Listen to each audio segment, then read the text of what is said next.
नवदेरो में शहीद नसीब भुट्टो की 13वीं वरसी जो मौके ते पीपल्स पार्टी सिटी ऑफिस में शहीद राणी की तस्वीर आॾो गुल रखी दिया ऐं मेणबत्तियूं ॿारे भेटा पेश कई वई आहे। अधिक तफ़सील मालूम कयूं था टाइम न्यूज़ से रिपोर्टर नूर मोहम्मद सुमरो खां। जी नूर मोहम्मद सुमरो। जी बिल्कुल, शहीद राणी मोहतरमा बेनज़ीर भुट्टो की 13वीं वरसीअ के मौके ते हर साल जियां इन साल भी पीपलोज यूथ नवदेरो के अगुवाणनि खालिद करीम मंगरियो असगर नारेजो ॿियनि पारां पीपी ऑफिस नवदेरो में शहीद राणीअ जी तस्वीर रखी उन जे गुल रखी मेणबत्तियूं ॿारे दिया ॿारे भेटा पेश कई आहे।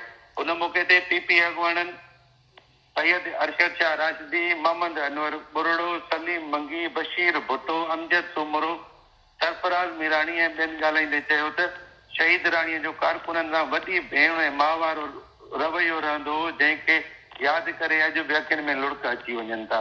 शहीद पंहिंजे नज़रिए ऐं फ़लसफ़े ज़रिए असांजे दिलनि में अॼु बि ज़िंदा आहे।